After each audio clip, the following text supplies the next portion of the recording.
શ્રીમાં સાંભળી બ્લોગ. કેમ છો મારું દ્વારકા?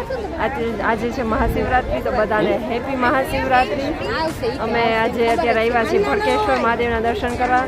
સવારે દ્વારકાધીશ મહાદેવ છે ત્યાં પણ અભિષેક કર્યો, સિદ્ધનાથમાં અભિષેક કર્યો, અને હવે અહીંયા આવ્યા છીએ ભડકેશ્વર. તો ભડકેશ્વરનો તમને નજારો દેખાડું છું કે જો કેવું સરસ સીન છે. અને અત્યારે પબ્લિક આજુબાજુના ગામડામાંથી બધા ટુરિસ્ટો બહુ બધું આવી ગયા છે દર્શન કરવા માટે. આજે મહાશિવરાત્રી છે તો બધા એમનો લાભ લે છે. અહીં મેળો પણ હોય છે, સાંજે ટાઈમે મેળો છે, તો તમને એનો પણ વિડીયો શાનદાર પણ દેખાડીશ. અત્યારે તમને દર્શન કરાવું છું મહાદેવના શિવરાત્રિના. તો બધા કમેન્ટમાં હર હર મહાદેવ કરજો અને મારી ચેનલ લાઇક, શેર અને સબસ્ક્રાઈબ કરજો. જય દ્વારકાધીશ, હર હર મહાદેવ.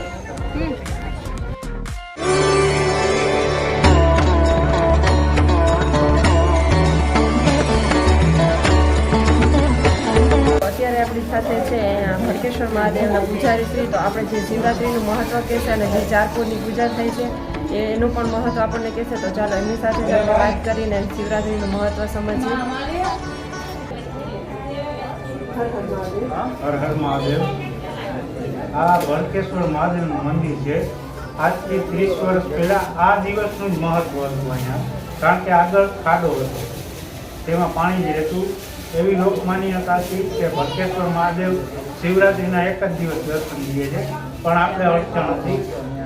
દરિયાનું પાણી ભરાય જતું, તેમાંથી કોઈ લોકો આવતા નહીં, અને ફક્ત દ્વારકાના લોકો જ તે આ મહાશિવરાત્રિના દિવસે આવતા. મહાશિવરાત્રિનું મહત્વ એવું છે કે ખાલી તમે શિવલિંગના નહીં પણ ધ્વજાજીના દર્શન કરો ને તો 365 દિવસની મહાદેવ હાજરી પૂરે છે, એવું શિવપુરાણની અંદર લખેલ છે. અને અહીંયા આજના દિવસે સવારે 4 વાગે મહાઆરતી થાય છે, જે ચારપોરની પૂજા કહેવાય. એમાં પહેલી 4 વાગે મહાઆરતી થાય, પછી ત્યારબાદ 12 વાગે મહાદેવને ભાંગનો ભોગ લગાડવામાં આવે છે, બીજો પણ ભોગ લગાડવામાં આવે છે. 12 વાગે આરતી કરવામાં આવે છે. સાંજના જે નિત્ય આરતી છે તે પણ કરવામાં આવે છે, અને રાતના મહાઆરતી કરવામાં આવે છે ભજન દ્વારા. અને 11 થી કરીને સવારના 4 વાગ્યા સુધી ભજન રાખવામાં આવે છે. અને આ મંદિર ભડકેશ્વર નામ એટલા માટે પડેલ છે કે આને ભેખડ કહેવાય, દરિયાની.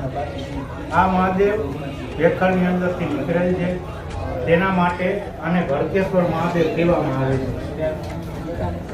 અને જૂન, જુલાઈ, ઓગસ્ટની અંદર દરિયાદેવ મહાદેવનો અભિષેક કરે છે. પણ હવે એવું છે કે આજે વિકાસ જે થયેલો છે જીર્ણોદ્ધાર પબુભા વિરમભા માણેક દ્વારા અને સરકાર શ્રી દ્વારા જે વિકાસનું કામ કરેલ છે, તો જૂન, જુલાઈ, ઓગસ્ટની અંદર પાણી આવે છે, પણ છતાંય બહારથી આવતા, દ્વારકામાંથી આવતા લોકોને જળાભિષેક તથા દર્શનનો અનેરો આનંદ મળે છે અને દર્શન કરવા આવી શકે છે.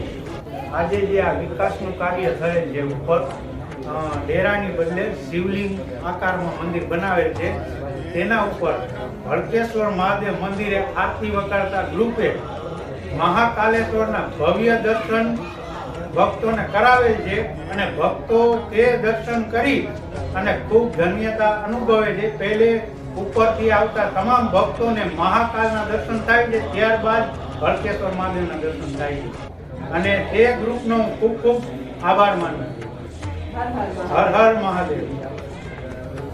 નમઃ શંભવાય ચ મયો ભવાય ચ નમઃ શંકરાય ચ મયસ્કરાય ચ નમઃ શિવાય ચ શિવતરાય ચ આદિત્યોરાદિતિરંતરિક્ષમદિત્રિમ માતા સ પિતા સ પુત્રઃ વિશ્વે.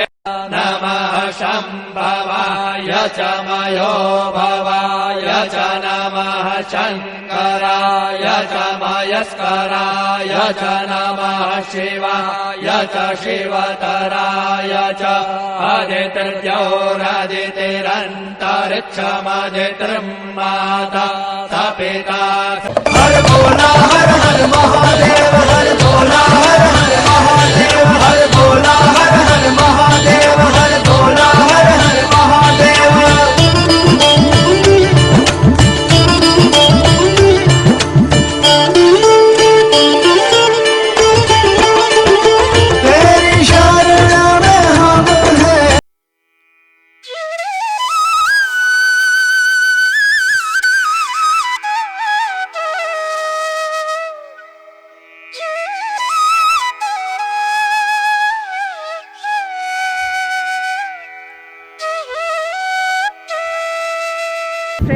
આવ્યા છીએ અમે ભડકેશ્વર મહાદેવ દર્શન કરવા. હર હર મહાદેવ. હર હર મહાદેવ. કેવી મજા આવી ને દર્શન કરી? બહુ જ. તો ભક્તિ કરી લીધી મહાદેવની. હવે જાશું ઘરે.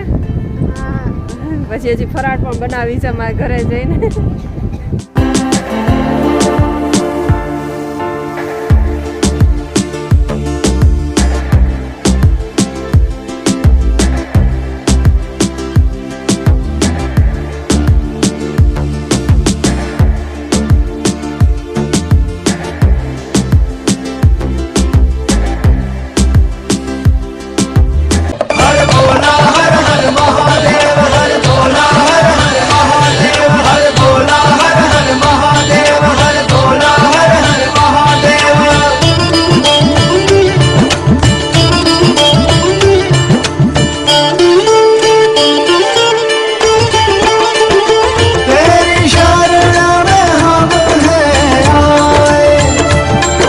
મહાદેવ.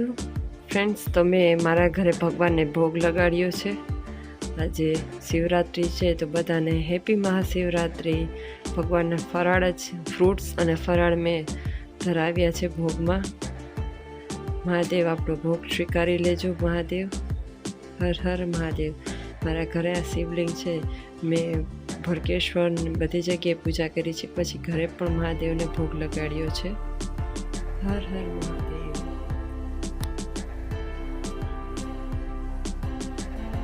છે મહાદેવ આપણો ભોગ સ્વીકાર લે, બધાની મનોકામના પૂર્ણ કરે અને આપણું યુટ્યુબ ચેનલ ખૂબ સારી રીતે ચાલે અને આપણા સબસ્ક્રાઈબર પણ વધી જાય અને આપણી ચેનલ જલ્દી હવે મોનેટાઈઝ થઈ જાય.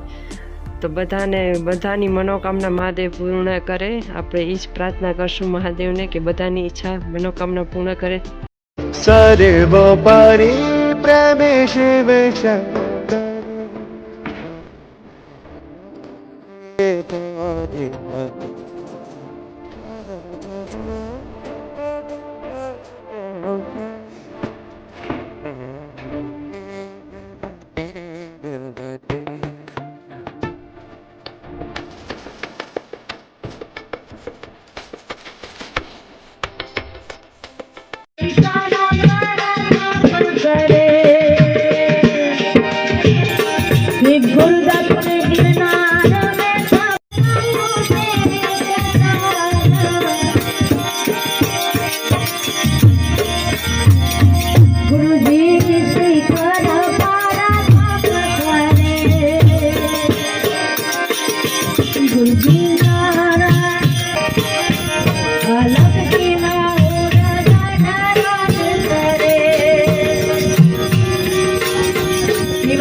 મહારાજ પાસે જાણ્યું શિવરાત્રિનું મહત્ત્વ.